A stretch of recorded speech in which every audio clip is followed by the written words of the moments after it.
Hey guys, this is Team LSA's Brian.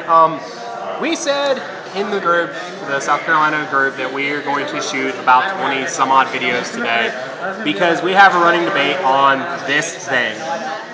Now, the running debate has naturally been, does it really deserve to be on the restricted list? We have a lot of people that say it should be. A lot of people on our side say that it shouldn't be. Yes. A lot of flaring temperaments, all in good fun, I hope. But I basically said, well, what if I build a deck that looks like what a current Barcgal deck would be if Barcgal's off the restricted list, and we play it against a vast majority of people. So that's what we're going to do today. We have several people who have volunteered to play it. I have volunteered. There's about 3 or 4 others. And we have about 6 or 7 others, including the 3 to 4 volunteers, that are volunteering to beat the ever-living crap out of this dog.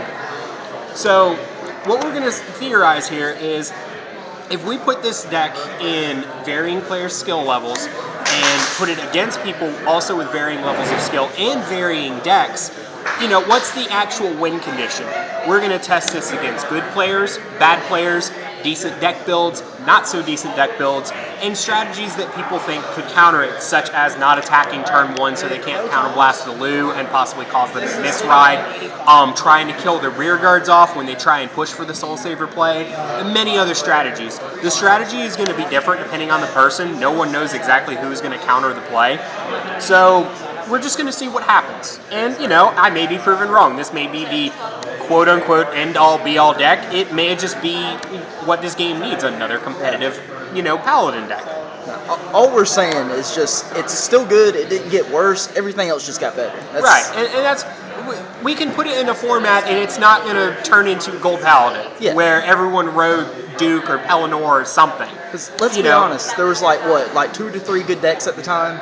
Yeah, and that's the thing. I think people are thinking back to the set 2 mentality where there was only 2 good decks. Yeah. Right now, if you just look at our English meta, we have like 8 to 9 good decks. I mean, look at it. When Bridget Mega Colony can win something, or Mega Colony in general can win something, or heck, even Bermuda Triangle, that shows we have a good meta and we have diverse people. We're not going to, fall into the same type of trend where we have the meta decks and all they do is dominate. It's not. We did that one season, but that's because that's the only option we had. This isn't like a Yu-Gi-Oh meta where everybody flocks to one deck build. Right.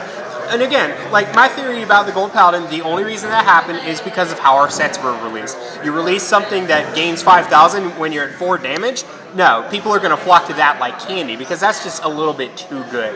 Now that a lot more decks have the limit break skill, a lot of them gain 5,000 power or other crazy abilities, we've seen that tone down a bit, even with the release of the Cross Rides. So, less blowhard for me, more deck profile. This is a general consensus of, and this is taken from about 8 to 9 people here, of if we played a Barcgal deck in this format, what would it look like? Alright, you have your starter Barcgal. A lot of people should know what this does. In case you don't, it has the same Pioneer skill that a vast majority of others have. Pioneer meaning if you ride another Royal Paladin, you can call it to any of your rearguard circles. And its other skill is activate, tap the unit, search your deck for 1 copy of Flogel or Future Knight Lu, and call it to a rearguard circle. So that's the starter. We'll go to triggers now.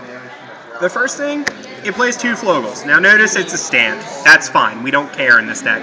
Flogel's entire purpose is to be fetched by Barcgal and to set off the skill of the next guy, and I'll just go ahead and skip the crits, even though I did this in the wrong order. And that would be Future Knight Lu. This is the part that a lot of people say is the game-breaking thing, and to a degree, I kind of agree. It does add consistency to the deck because it almost guarantees you a 2 as long as you hit your 1, naturally, and as long as they let you take 1 damage. Again, naturally.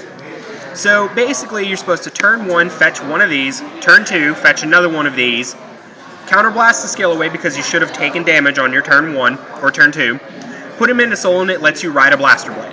That's the general premise, which after you ride the Blaster Blade gives you enough cards to Soul Saver on turn 3, providing you can set your field up. The advantage to this, naturally, is you get free rear guards out of it, howbeit they are weak, and they are triggers, so it does lower your trigger check percentage.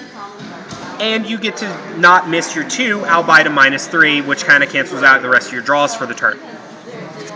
So, in addition to that, we're going to play 2 Bringer of Good Luck Epona and 2 Alabaster Owls.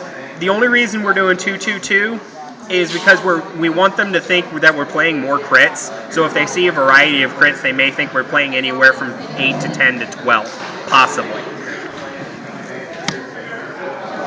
All right, and then getting the crits out. So you see that you have 6 crits, 2 stand. The reason why there's 2 stand and 2 lose, just in case you may get crit turn 1, and on the very small percent that both of them get wiped out. Because if you can't skill, you can't do anything. That would suck so bad. All right, draws. It plays for Barcgal. The reason why is in case this play gets botched, it's another card that you can put to Soul to power column to set up for Soul Saver on something that is not turn 3. And then you have your 4 natural heals. So that's the end of the triggers. Let's go on to the grade 1s. Grade 1s, you have 4 Marin, your basic 8k beater, helps the deck set up columns. Nothing much to explain here. Got 4 Toy Poogle. When it boosts something that's a grade, or not when it boosts a grade 3, when there's 2 or more grade 3s in play, it gains power plus 3,000. So it pretty much equates to a 9k booster in most situations. So you play 4 because it gives you a big booster. And like we were discussing earlier, even if it's not 9 on turn 3 when you go Soul Saver, it doesn't matter. Yeah, it won't matter because at that point you're probably going to have a 16 column, so the Soul Saver makes it anywhere from a 21 to a 26. Yeah. Which, if you do it on the 3 and they're on there 2, that should still be more than enough. 4 Perfect Guards, duh. Almost every deck plays 4 Perfect Guards. And then 2 Pongal. Again, the Pongal is here just like there's 2 triggers. There's 2 Pongals just in case the strategy doesn't quite work the way you want it to. Most people that tech Soul Saver usually tech 1 or 2 Pongal anyway just so they can get it. It helps to make sure you're not grade stuck in case you don't have a 3, and you can always just fetch your other Soul Saver later in case you want to try and game them again. Let's get these out of here. Now 2s, for this deck, honestly, there's not many choices. You play your 3 generic Blaster Blades, you play 1 just to search it, and then you have the other 2, so if you need to use the skill, you can. 9 times out of 10, you're not going to use the skill on Vanguard, so we're not going to worry about that one. But in case you rearguard it, it lets you kill any 2 or higher for a Counterblast 2 when you play it on a rearguard circle.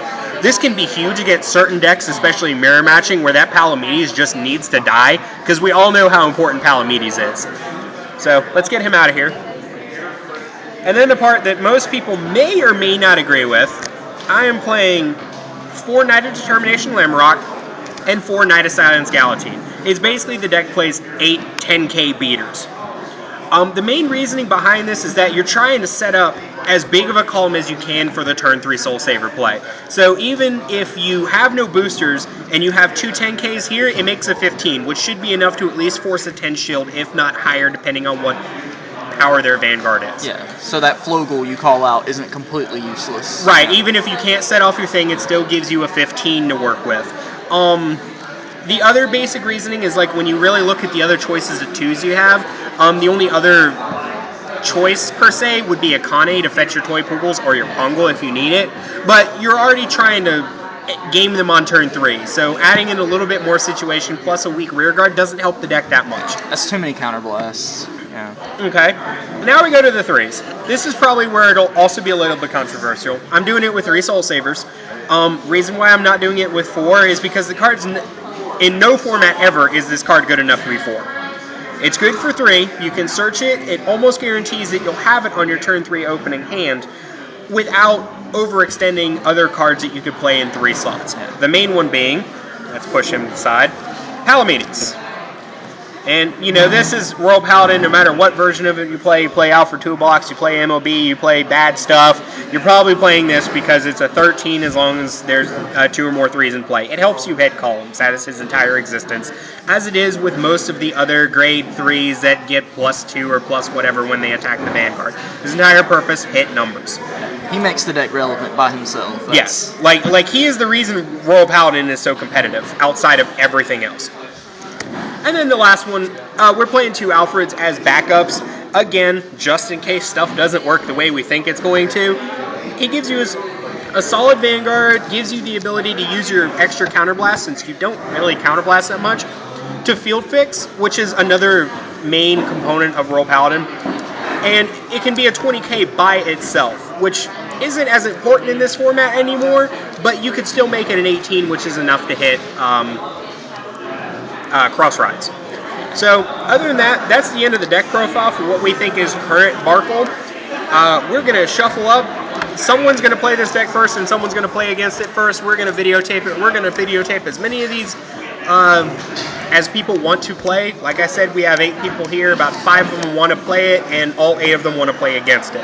So we're going to see how good this theory works. Yeah. Other than that, we will link everything as soon as we're done. All right, guys. You heard it from Brian Team Winning, and it's Justin from Team Shenanigans signing out. Gonna throw up this deck profile and the fights are in a minute. Yep.